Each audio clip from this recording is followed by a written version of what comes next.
How should one prepare for an interview? Like, what topics should one research on? And yeah. Okay, when you are preparing for your interview, the first place you go is the website, right? You look up everything on the website, from the mission statements to the values to the history of the company, financials, what the company is up to, what's happening in terms of current affairs in the organization, senior management.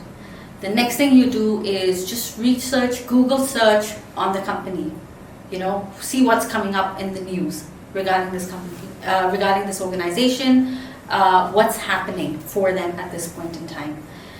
Then the next big thing I would say to do is go on LinkedIn, right? Find out who your interviewers are. Go read up a little bit about your interviewers, because what that does for you is when you are in front of the interviewers, you may have already identified some common ground and you can touch upon that, right? And if there's no common ground also, you can still, if you found something of interest in their profile, you can always bring it up to break the ice. And finally, when you are preparing for an interview, this is a long shot for many, but it has also worked for many people, is you would very likely be connected to someone who has either worked in the organization in the past or currently working in the organization. Reach out to them and ask if they are willing to meet for a coffee. Just explain to them that you are going through you're going through your application process, you're currently applying for a grad role or for an internship, and you would, be really humbled if they could take out some time to meet with you. And the idea when you meet with them is express to them, I'm interested in this industry, I'm looking to apply, I'm looking to actually apply to this particular organization, I understand you've worked there. I would really, really be very appreciative of you if you could just share some insights that can help me while I'm preparing for my interview. That would be a game changer for you, really. About the research which we did, so are we allowed to take those research notes to the interview itself? Yes, you can. You definitely can take your research notes. As a matter of fact, whenever I go for an interview or whenever I have candidates coming for an interview, I do encourage them to take out their research notes. But what I don't encourage is to read off your notes.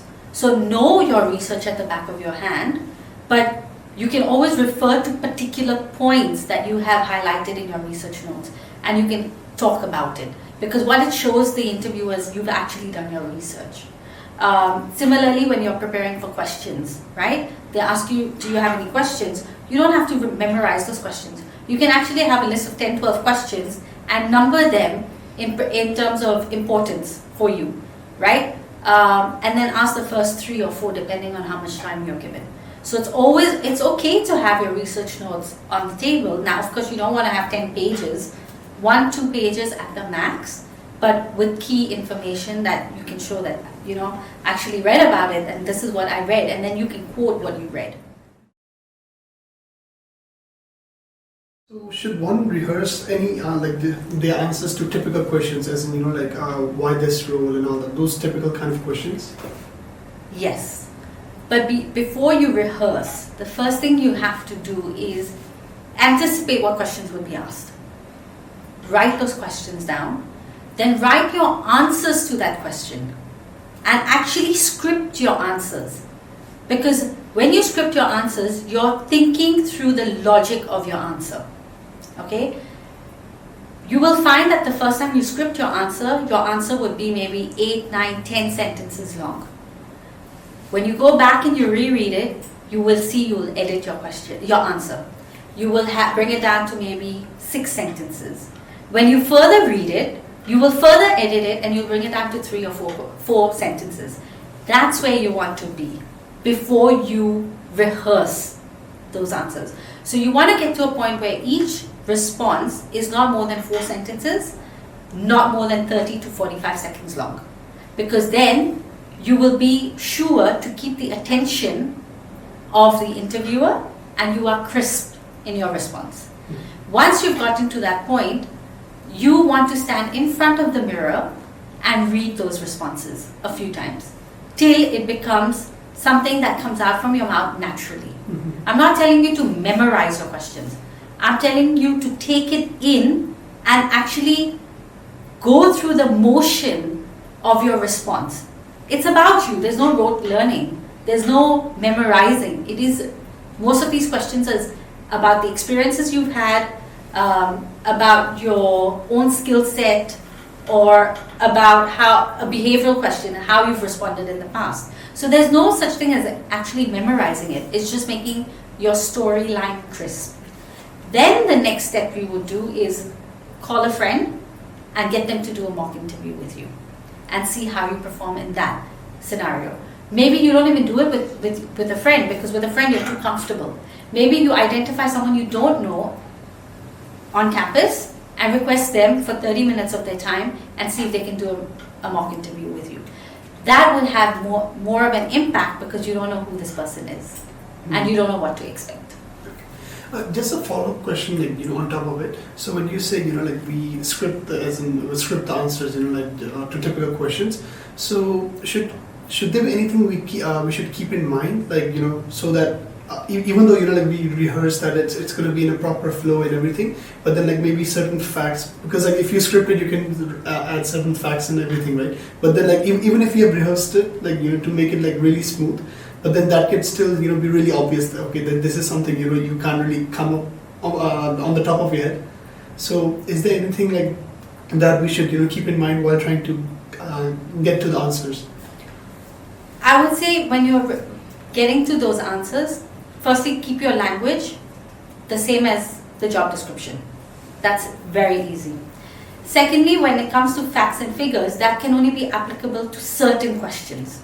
And if they, like you mentioned, if they are facts or figures, there is no way you could go wrong. Now, you may forget some facts and figures, which is why you have your research notes in front of you. You can write it down there and you can highlight. And supposing if I'm asking you a question about a fact or a figure, you can talk about it and you can look at your notes and say, yeah, I actually read about it and this is what it exactly said. So that's okay. That's how you give evidence to your response. But again, now those are very factual questions. But in an interview, a lot of the time, you don't necessarily get asked a factual question. You get asked questions like cross-checking what you've written on your CV and asking you to elaborate on what you've written on that point. You would get questions like behavioral questions. Now, behavioral questions is really to test how you respond in a certain scenario. Again, that has no facts and figures. It's again very tangible in terms of your own personality. So facts and figures will only come maybe in a maximum of 1 or 2 questions. The rest is really based on your own personal experience, your own understanding of what's happening out there. And when you're talking about what's happening out there, that will all be in your research notes. When an interview asks questions, right? A question do we need to respond immediately, or should we take some time to think about it before we respond? If you don't have an immediate response, take some time. Take a few seconds to gather your thoughts. You don't want to do that for every question, of course, but if you get stuck at a particular question, it's okay to take a few seconds to gather your thoughts and then respond. Alright, makes sense. So yeah, the next question would be, what type of questions should one expect in an interview? I would break that down into 4 categories. The first one would be questions around your CV.